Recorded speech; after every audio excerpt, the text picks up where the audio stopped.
Donc, le thème de l'enseignement d'aujourd'hui, c'est Jésus n'est pas le sauveur du peuple noir. Pourquoi? Vous savez qu'actuellement, un peu partout dans le monde, il y a des religions dites révélées. Il y a ce qu'on appelle des églises, soi-disant des réveils, qui polluent un peu l'Afrique. Ici, on va plus parler de l'Afrique, l'Afrique noire. Il y a beaucoup de mouvements, qu'on va dire, des chrétiens en Afrique actuellement. Et d'autres disent que Jésus, soi-disant, est le sauveur, que Jésus est venu les sauver. Mais sauver de quoi? Ils ne sont pas capables de vous le dire. Ils vont dire que Jésus est venu les libérer. Mais les libérer de quoi? Ils ne sauront pas. Et certains disent que Jésus est Dieu, que c'est Jésus qui est le Dieu le Père, qui est en même temps le Dieu le Fils, Dieu le Saint-Esprit. Ils croient à la Trinité, qu'il est une seule, c'est-à-dire trois personnes en une seule personne. Et ils vous disent que comme c'est le sauveur de l'humanité, et en même temps que Dieu aurait envoyé Jésus en tant que Fils unique pour sauver l'humanité. On va vérifier si cette information est réelle. Donc pour cela, je m'adresse à tout le peuple noir, à tous les noirs qu'on va appeler chrétiens, ou bien ceux qui ont la prétention de vouloir entrer dans ce qu'on va appeler le christianisme, de vérifier, parce que dans les Bibles classiques, il est dit dans Jean 3,11, nous disons ce que nous savons et l'on rend témoignage de ce qu'on a vu, de ce dont nous avons pénétré en profondeur. Donc ici, nous allons aller dans Matthieu, chapitre 15, à partir du verset 21, je répète Matthieu, chapitre 15, à partir du verset 21, dans les bibliothèques classiques.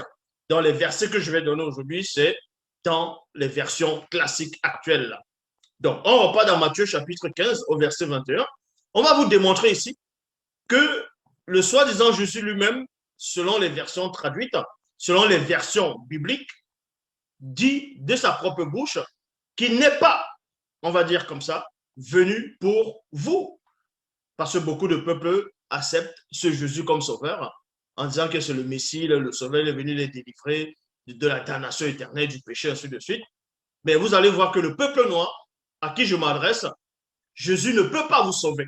Il ne vous sauvera pas. Il ne vous connaît pas. Parce que non seulement ce personnage n'existe pas. Bon, laissons même par rapport à la notion de l'existence ou de sa non-existence. On va parler de ça plus tard, si l'Oba le permet. Mais on va se centrer d'abord sur la notion du sauveur. Donc, je m'adresse au peuple noir, à tous ceux qui se disent chrétiens, qui sont des noirs. Ce Jésus ne peut pas vous sauver. Tout simplement, admettons même qu'il ait même existé, ce Jésus n'a pas été envoyé pour les autres nations, excepté qu'en Israël, selon les Bibles classiques. Et on va donc vérifier cela. Dans Matthieu chapitre 15, à partir du verset 21, il est dit, Jésus partit de là et se retira dans le territoire de Tyr et de Sidon. Et à point. Une femme cananéenne, dans d'autres passages, c'est-à-dire dans d'autres livres, c'est plutôt marqué une femme syro-phénicienne. Donc, une femme cananéenne qui vivait dans cette région vint à lui et s'écria, Maître, virgule, fils de David, aie pitié de moi, ma fille est tourmentée par un esprit mauvais, elle va très mal. Dans d'autres versions, il est dit par un démon. Et ce démon la tourmente. Donc, on vous apprend ici, selon le récit biblique, qu'à un moment donné dans l'histoire, il y a un personnage nommé Jésus, Jésus-Christ de Dieu de Nazareth, que les chrétiens vont dire de lui qu'il est en même temps Emmanuel. Ben bon. Qu'à un moment donné, ce Jésus est arrivé, il s'est retiré dans un territoire connu sous le nom de Tyr, de Sidon et de Sidon. Et là-bas, il y a une femme non juive. Écoutez attentivement. Une femme qui n'était pas juive, qui est venue voir le soi-disant prophète juif dans Jésus. Pourquoi? Parce que quand vous lisez même dans Jean chapitre 4, on va dire que le soi-disant Jésus a parlé à une femme samaritaine et cette femme samaritaine a fait comprendre a fait comprendre à ce Jésus qu'il n'y a pas de relation entre les Samaritains et les Juifs. De même que ici, là, cette femme cananéenne, aussi vous allez comprendre qu'il n'y a pas de relation ici entre eux, en tout cas selon l'époque de ce soi-disant Jésus. Pourquoi? On vous dit ici qu'il y a une femme cananéenne qui est venue voir ce Jésus, supplier ce Jésus en disant que sa fille est tourmentée, est possédée par un puissant démon, par un démon puissant qui est en train de déstabiliser sa fille, qui est en train de lui faire très, c'est-à-dire du mal.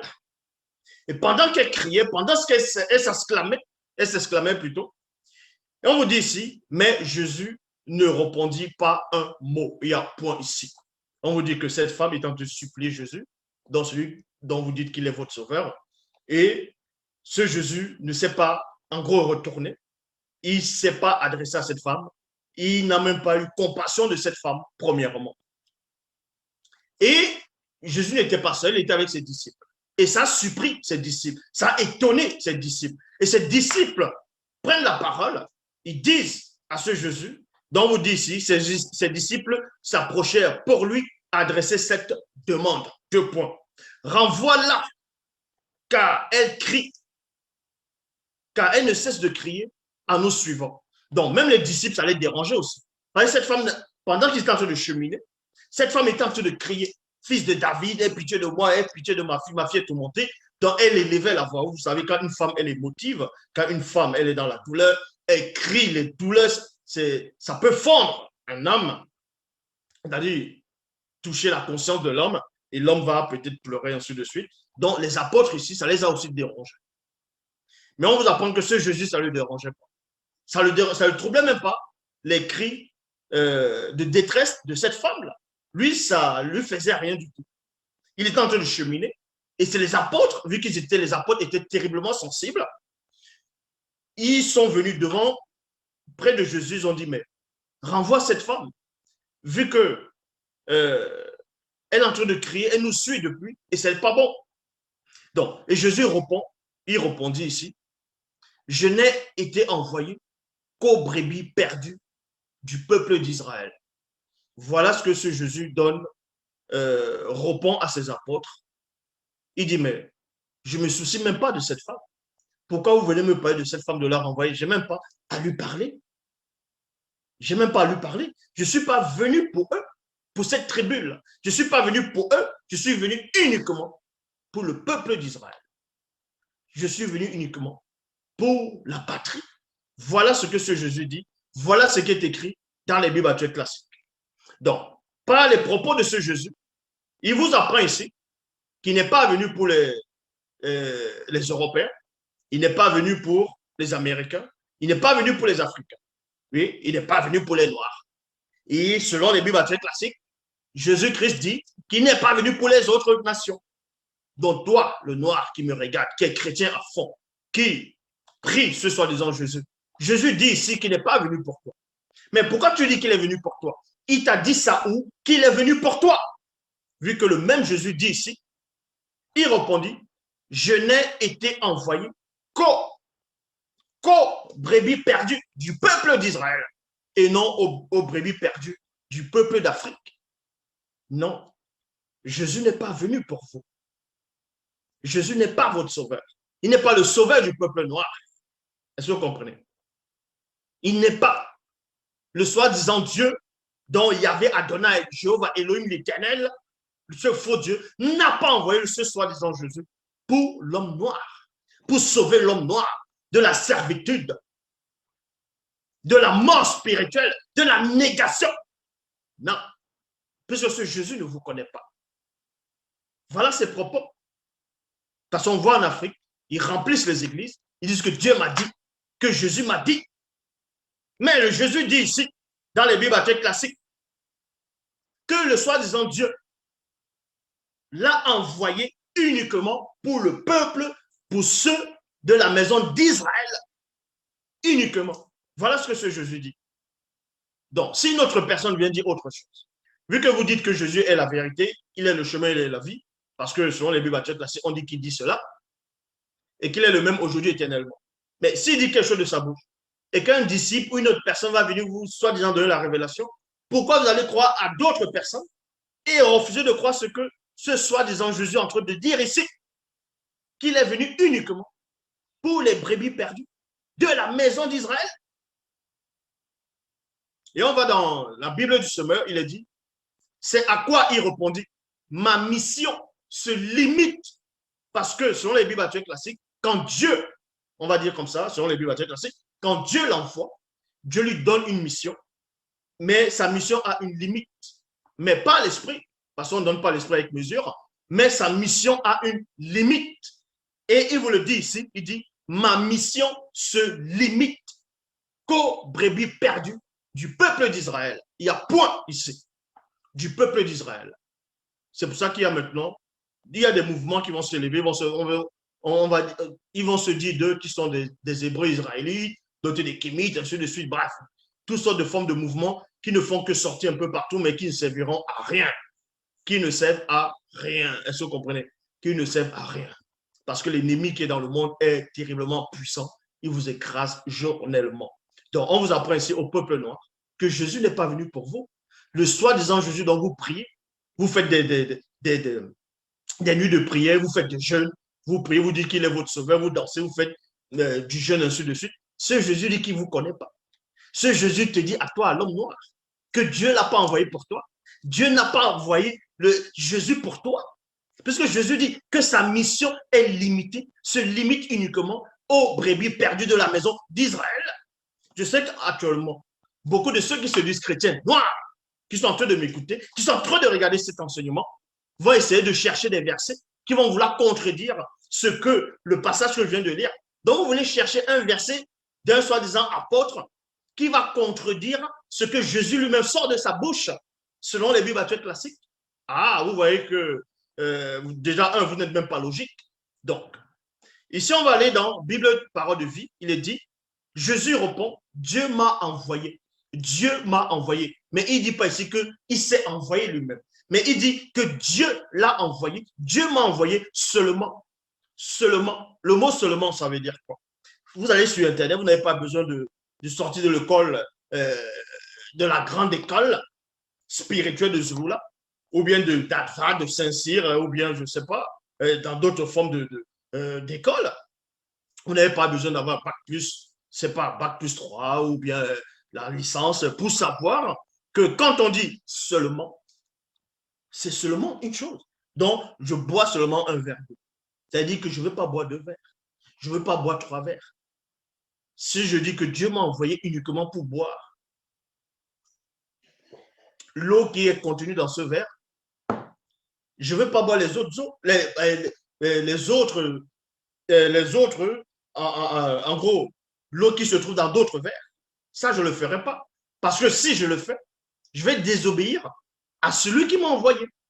Puisque dans Nombre 23, 19, on vous dit, selon les Bibles classiques, que Dieu n'est point un homme pour mentir, ni un fils d'homme pour se repentir. Donc, si déjà vous les chrétiens, vous dites que Jésus c'est Dieu lui-même, mais il va se désapprouver, alors comment? Donc, Jésus dit ici, dans les Bibles classiques, dans Bible Parole de vie, Jésus répond, Dieu m'a envoyé seulement pour les gens d'Israël, qui sont comme des moutons perdus. Il le dit. Dans la traduction Edmond Staffé, il dit, alors il prit la parole, 2 points. C'est seulement aux brebis perdues de la maison d'Israël que j'ai été envoyé. C'est seulement. C'était ça le deal avant de descendre.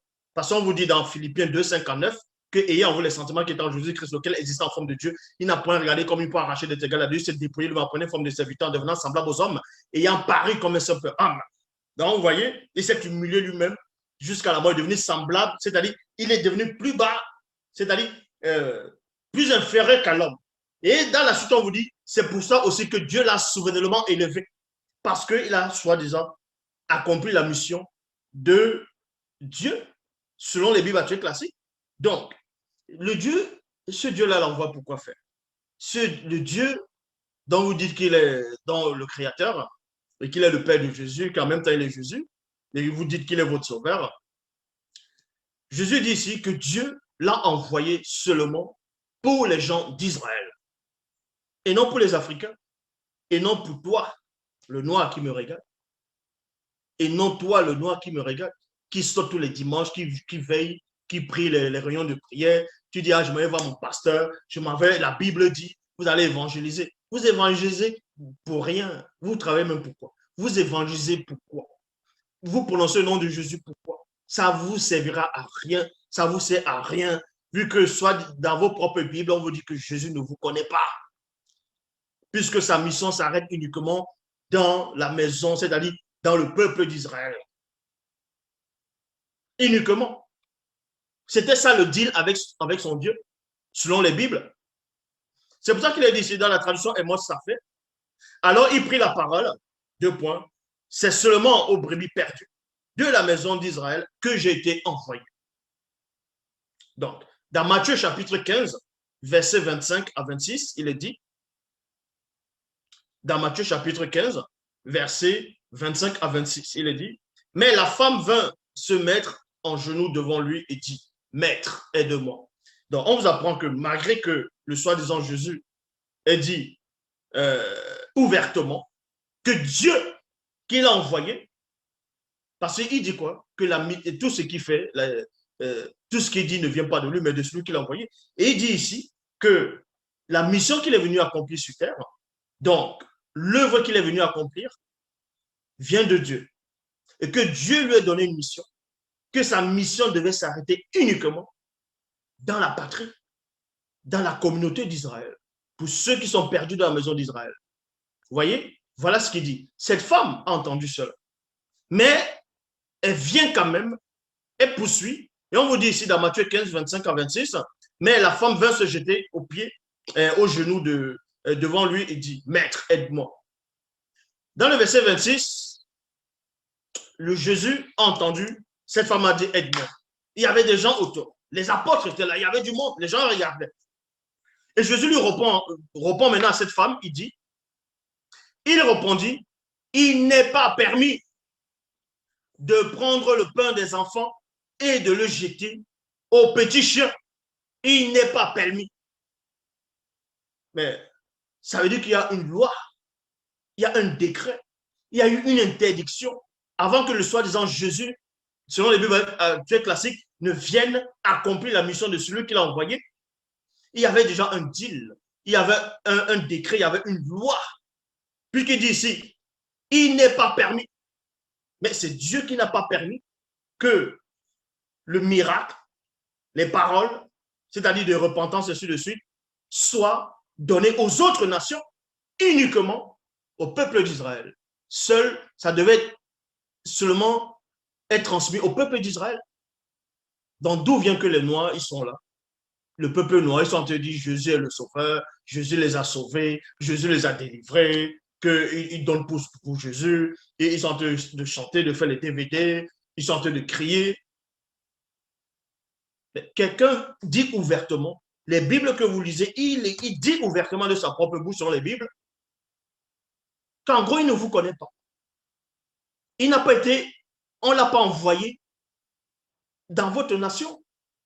On ne l'a pas envoyé. Je sais qu'il y a des Mongols qui vont dire, oui, mais dans Jean 3, dans Jean 3, 16, que Dieu a tant aimé le monde qu'il a donné son Fils unique, afin que quiconque, ça, on va revenir sur ça. Et vous allez voir que ça ne s'adresse même pas au peuple noir. Vous allez voir. Donc, vous comprenez par là que, selon les Bibles classiques, si tu n'es pas juif, tu ne peux pas recevoir le salut.